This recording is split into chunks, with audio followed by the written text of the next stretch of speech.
আজকে রান্না করেছি কোনো রকম ডাল ছাড়াই একটা ডালের রেসিপি। হ্যাঁ, এটা একটা ডালের রেসিপি কিন্তু কোনো ডাল দেইনি। আজকে রান্না করেছি কচুর গাঁটি দিয়ে একটা ডাল রান্না। এটা একটা ফিউশন রেসিপি। আর আমি এই প্রথমে মিডিয়াম সাইজের 2টা কচুর গাঁটিকে সেদ্ধ করে নিয়েছি একদম সফট করে।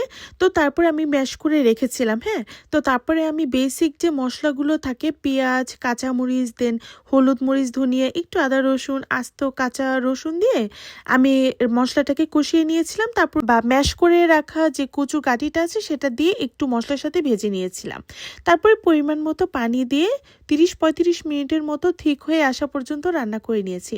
তারপর অল্প তেলের মধ্যে একটু কালো জিরা, একটু আস্ত কাঁচা রসুন, তারপরে একটু আস্ত জিরা দিয়ে আমি একটু ফোড়ন দিয়েছি। আর হ্যাঁ, ধনিয়া পাতা দিয়েছিলাম আর জলপাইও দিয়েছি। 2টা জলপাই দিলেই হবে। অন্যান্য ডালের থেকে এই ডালে একটু লবণটা বেশি লাগে, কিন্তু খেতে যে কি ভালো লেগেছিল আমি তো ভাবিনি এত মজা হবে।